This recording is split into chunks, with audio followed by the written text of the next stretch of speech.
Lucas Abelardo? Unak na. Anton! Ay!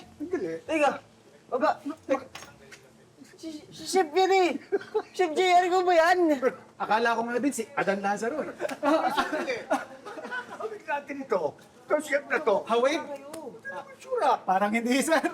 Ang layo. Sir Roy, Sura. welcome to Farm to Table, sir. Anton, isukay na namin dito yan. Oo nga po eh. Ang hirap ng may leather jacket. Okay, okay. Sige. Anton, kasi Tagaytay tayo. Kasi ano ka, magkukuk ka ngayon, ha? Opo. May dala kami para sa'yo. Yan nga, sir. Yung Papunta ginagawa. dito sa Tagaytay, nabili namin yan. At alam kong kakailanganin mo yan sa lulutuin mo. Baka sakali, no?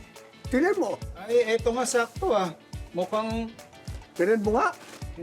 may laman loob. May laman loob yan. Laman loob ng baka. May laman loob yan. Oo, kumakain kami. Oo. Dahil po sa mga ingredients na dala ninyo, ipagluluto ko na yun. Okay. Sana po magustuhan ninyo. Palagay ko ngayon, handa ako na yung tiyan ko para... Ay, yan. Sana po pumasa sa inyong mga panlasa. Ako muna bahala dito. Okay. Ayan. Ako po yung magpe-prepare muna ha. Yung laman loob po natin dito, nakita ko meron tayo ditong cow intestine. Meron din tayo ditong ox tripe. May puso pa tayo dito ng baka. Okay. Meron din tayong atay.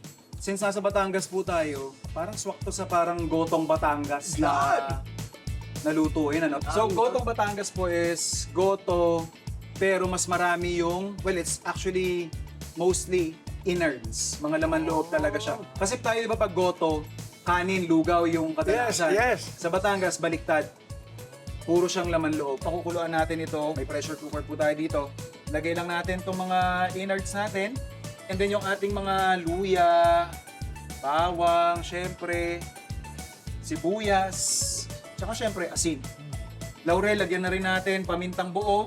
So pakukuluin lang po natin to habang prepare ko naman yung iba ninyong ingredients na dala para sa atin. Alright? Hey! Okay. 1-0. Ay sir, paano po bang pinaka-background nyo? Si Papa kasi, tumira siya sa Baguio. Sabi niya sa akin, kung gusto mo tumira sa Baguio, then go! Oo, binigyan kanya ng option na Yeah, ganun. tumira ako sa Baguio after some time. Nung medyo naglelo ang pelikula. Okay. Punta kayong Baguio, 12 years kami doon. Doon siya pinanganak. Pero ito po, alam ko malayo-layo yung biniyahin nyo. Nakita ko po may dala kayong harina. Yes! Naisip ko lang po, gawa tayo ng noodles. Isang mabilis na noodle dish. Noodles from scratch. Medyo on the Chinese side. O yan. Okay, sisimplihan ko lang to, Sir Sige. Roy, Brother Anton. So, yung harina natin, I'll just put some salt. So, ina-eyeball ko na lang po itong recipe natin. The salt is basically just for elasticity. Siya yung magbibigay nung parang pinaka body. Nagbabalik ang isa sa mga suki nating food explorers na si Migs Almendras. At dadalhin niya tayo ngayon sa Marikina to satisfy our cravings for traditional food. We acquired the property and then we renovated. Pero after the renovation, it gave us this nostalgic feeling. Nang hinayang kami na kami lang yung makaka-experience ng ganito. So we decided we wanted to share this experience with our customers. So instead of residing here, we decided na i-convert siya into a restaurant. The comfort na binibigay sa'yo ng pakiramdam ng childhood home mo. Balik Tanaw not only brings us back to our childhood, ipinapaalala din ito sa atin ang mga putahing kinalakhan natin. Pero binigyan nila ng kakaibang atake, lalo na sa main ingredients.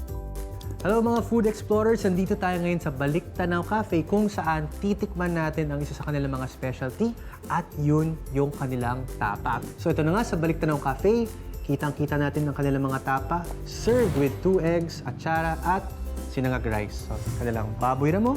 Next naman sa aking harapan, ito yung tinatawag nilang tapang kabayo. So excited akong matikman to. And finally, save the best for last, ito yung kanilang tapang usa. Tikman natin mga food explorers! Sarap din yung sinangag. Tama lang yung lasa, pati yung amoy ng bawang. Hindi ganun katapang, kumbaga. Pero, depende yan sa inyo. Kasi ako, sakto lang sa akin pagdating sa mga bawang eh. Mahilig ako sa bawang. Okay, tikman natin tong kanilang baboy ramen na tapa. Ang una ko masasabi dito, napakalambot ng kanilang baboy ramen na tapa. Tikman ko with yung kanilang homemade suka. Ang masasabi ko dito sa marinade nila, para sa akin hindi siya ganun kaalat, may konting tamis. I think yung texture niya yung pinakakaiba sa mga tapang nakain ko na. Malambot siya, ang sarap ng sensation. Tikman naman natin ngayon yung kanilang tapang kabayo.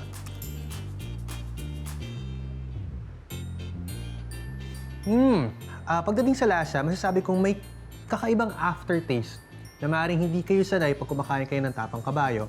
Sumusundot siya siguro pag ilang beses nyo nang nanguya yung tapang kabayo na to. Kapag hindi ka sanay, maninibago yung panlasa mo. Pero dahil yan, normally ang kabayo, laging active yan. Yung lifestyle nila, sobrang laging naglalakad, laging tumatakbo. Kaya normally, ang muscles or meat ng kabayo, mas matigas kumbaga compared to other animals. So, but it's still good. Still the same taste. I like it.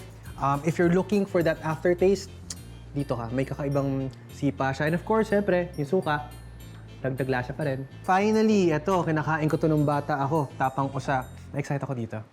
Childhood ko to. So, tikman natin tong kanilang tapang usa.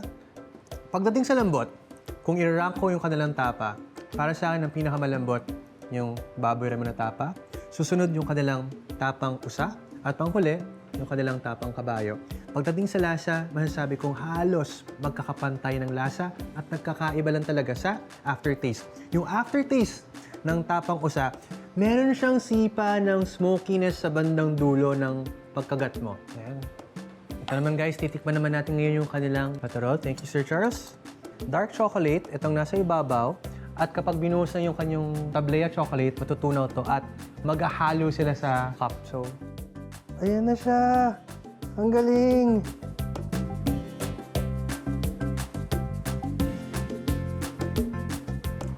Oo, galing din sa dark chocolate yung konting bitterness. Parang palagay ko, yung kompleto yung experience. Hindi tama yung experience pag hindi mo talaga nalalasahan yung kombinasyon ng dalawang tsokolate. And I think that's what makes this drink very, very special.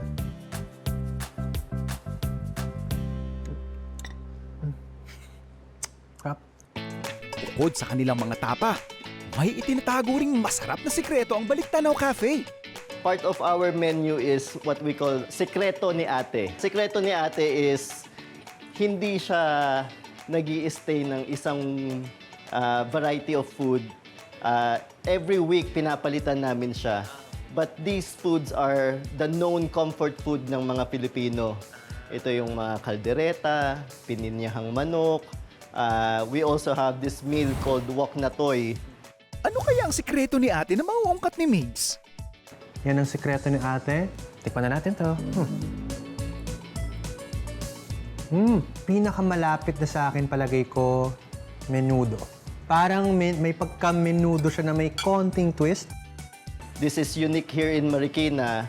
It's a version of menudo na nilalagyan ng pickles. So that's part of the rotation ng Sekreto ni Ate. Doon ang gagaling yung tamis tsaka may sipa, yung pickles talaga yun. So, sarap. Siyempre, kailangan panulak. Nandito sa ating harapan ngayon ang Canela de Crema.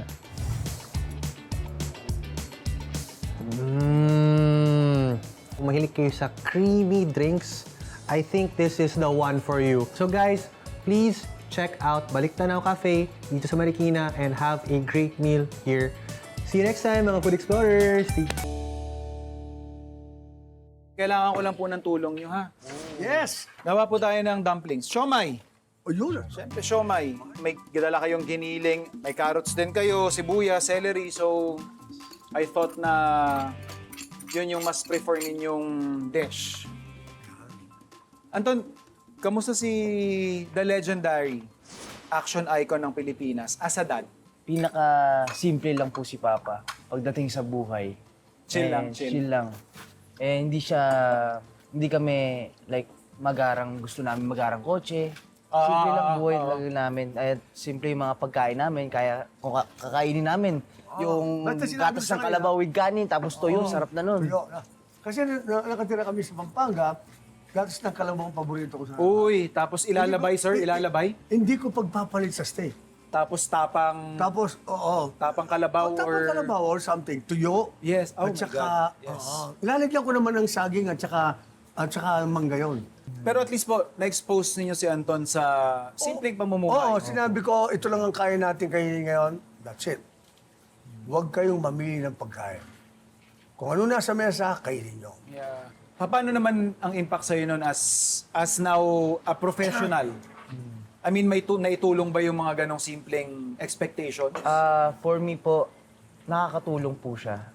Kunyari, may future kids na ako, Oo.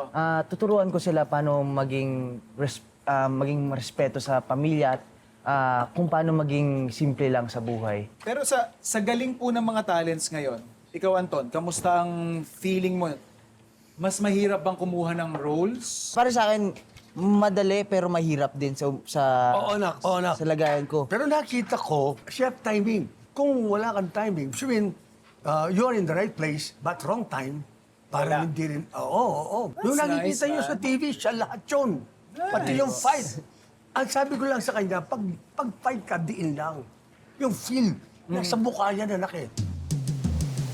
Pwede to ng siomai style. Siomai. Ginagawa ko dyan, ganyan. Shunk. Yan. Naganyanin ko lang siya. Nabalutin ko lang yan. Press ko lang siya. At siomai. Dahil maganda yung wrapper natin, you can do whatever style you want. Iba-iba eh. So, whatever you feel like doing, whatever shape. Ako, si Anton, sabi ko, kahit anong shape pwede. Abay, ni literal. Meron tayo ditong ganito. Ito, legit. Pero ito... oh, yan oh. Diba? Parang seashell. Sige, Anton, ikaw na maglagay niyan. Sir Roy, Anton, eto na. Naka 1-0 na tayo.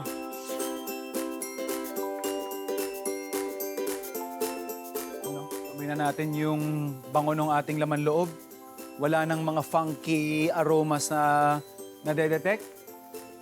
Pasisingawin lang natin yan.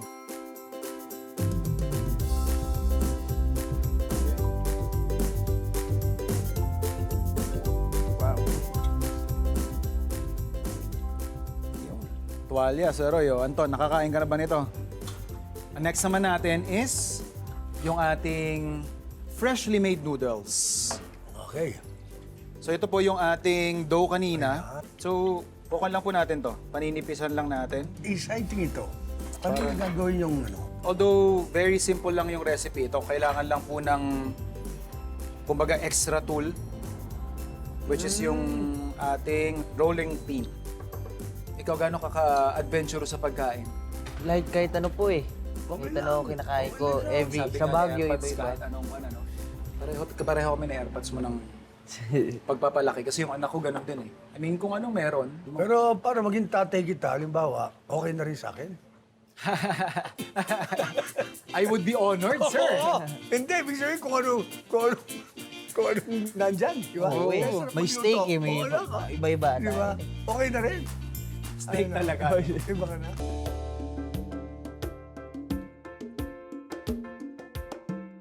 Hello mga kapuso, ako po si Mix Almendras at ako ang bisita nyo ngayong araw na ito sa Farm to Table. At ngayong araw na to, tuturuan ko kayong magluto ng isa sa mga paborito kong, kinakain sa bahay na niluto ng nanay ko. Ito ay ang walnut pesto. Nakuha ko tong recipe nito sa nanay ko kasi kadalasan kasi pag bata ka nga, ayaw mo talaga ng mga green, takot ka sa gulay.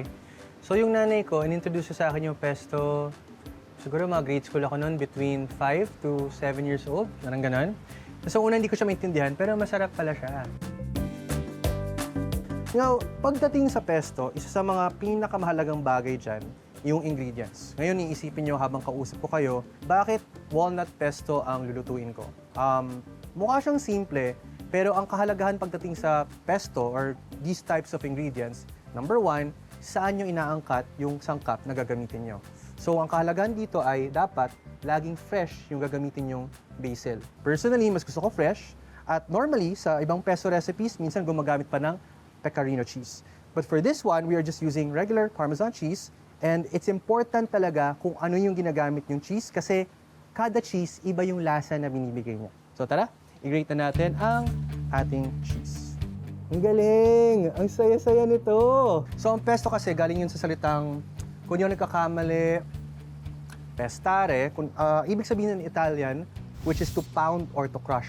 So ang traditional na pesto, ito lang ang ginagamit nila, dinidikdik lang nila yung dahon kasama ng lahat ng ingredients. Ngayon, syempre, dahil sa mga kapuso natin nanonood na on the go kayo, tulad ko, gagamitin ko dyan, food processor or blender.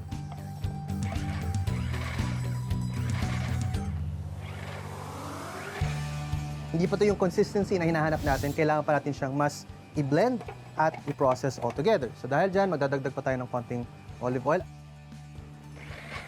Ayan. Kapag ganito na yung basil ko, usually, dito ko na hinahalo yung walnuts.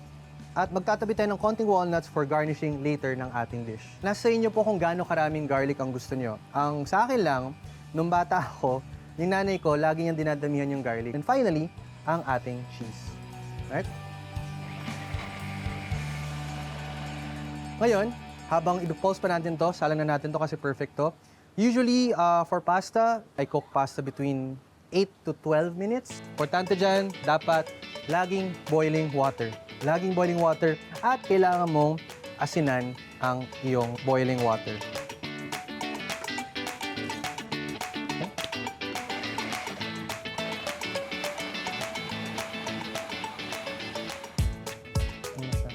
Ito yung consistency na hinahanap mo sa pesto mo. Yung chunkiness, yung may buo-buo. Kaya ginagamit ko rin dito, walnut. Ha? At ngayon, nadagdagan natin ng lemon.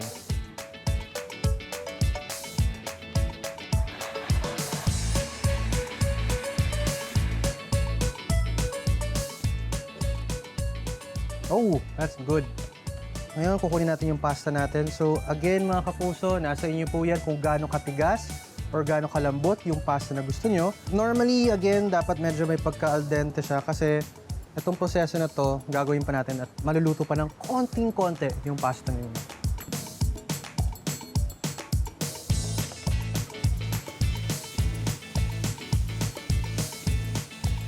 Bawat strand ng inyong pasta coated with the basil, the garlic, the cheese, and most importantly, yung inyong walnut. Kasi yung walnut talaga yung nagbibigay ng crunch sa ating pasta na ito.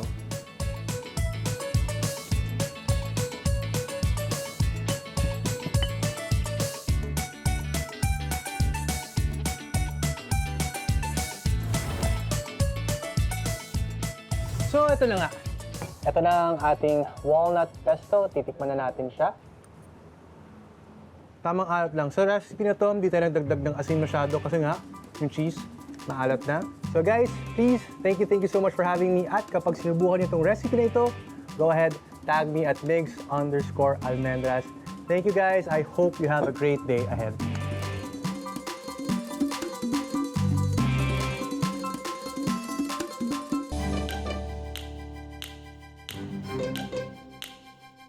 Pinagpapatong ko lang siya para makat ko lang ng maganda yung size. Although, I understand, sir, you would disagree. Anton, ilan sa mga ex ni Airpods ang na-meet mo na? Madumi-dumi. Ay! Wala po. Basically, si mama lang. Magaling talaga siya. Enjoy yung design. Sigurado exciting ito. Ito, kakat lang po natin. Yung noodles natin. Mukha lang siyang ganyan, pero it will... Mas lalaki po yan kapag binoil mo. Same process lang din po ito ng paggawa ng pasta. Yung traditional na kwan, na pamamaraan. So yan po ang ating homemade noodles. Yung.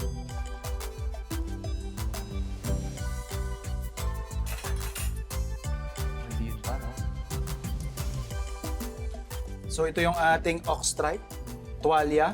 Oh, try. Ito naman yung puso. Nakatingin ka na ba ng puso ng baka? Hindi ko eh. Mm. Tingnan mo na. Hi! Tingnan mo, masarap yan. Masarap yan. Puso ng baka. Di ba? Oh, di ba? Sarap. Oh. Wala pang timpla yan. Sabi nga po ni Anton, you might have this persona na tough and rough, rugged sa pelikula. Pero in real life, very sweet. Pero hindi malayo na parang kasi action star, hindi mo maiisip na gagawin pala niyan or ganun pala siyang makitungo. Sabi nga daw nila na mas mabait daw yung mga kontrabida kaysa bida. Totoo ba yun, sir? Nagkakataon lang siguro.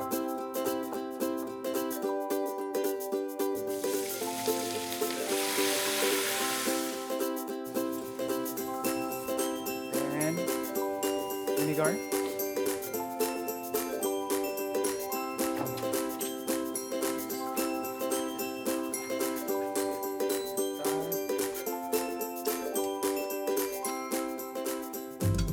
Hindi sa bahay, hindi nagluluto ang wife mo. Nagluluto rin po, sir. Okay. Pero sabi ko nga po, kung ibang tao nga na pagluluto ko, dapat sila din. Yun nga eh. Kasi baka taasan mo ng kilay eh. Ay! Hindi naman po. Masarap din magluto si Mrs. Para sa akin po kasi practice din. So it is my craft. So hindi naman porke dahil nasa bahay na ako, Oo. tama na yung, tigil na yung pagpa-practice. Oo. So po, halo ko na yung ating atay. Papansin po ninyo, last part ko rin siya nilagay kasi Oo, no? for me kasi ang atay para yung steak eh. So, madaling maluto. I mean, madaling maluto. Magaling maluto, malambot eh. Yeah. Mangyari kasi dyan kapag na-overcook mo, para siyang lasang bakal.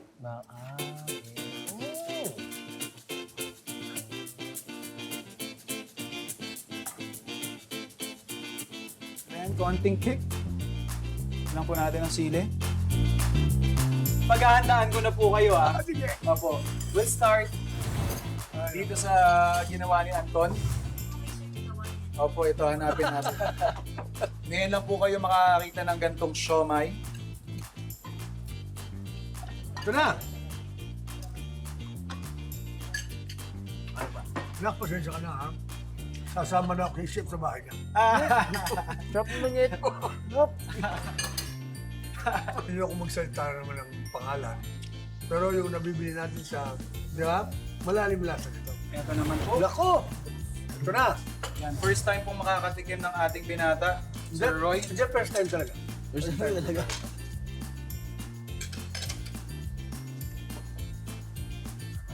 Si Sir Roy, na-master na ang pambobola eh. Ha? Hindi na-expect. Pero ito. Sir Roy, ito po yung experiment ko sa inyong binata. Ito yung pinatikim ko sa'yo, di ba? Please try. Same yan. Iba yung luto.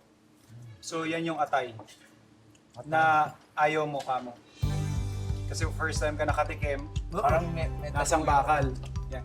So hindi natin siya na-overcook, hindi lumabas yung metallic na Opo. taste. Ano pangalan po niya? Homemade noodles.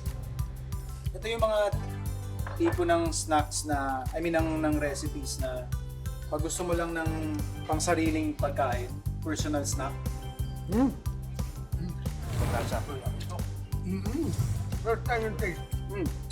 Sana naman po, syempre bilang sa isang fan na kagaya ko, sana naman po yung idol ko nag-enjoy naman po sa iserve ko sa inyo ngayon. Harap. Sana makasama namin kayo ulit in the future ng iba namang adventure. Diba? no? Ibang adventure. No? Pero food trip pa rin tayo, sir. Okay, maraming salamat po. Enjoy lang tayo.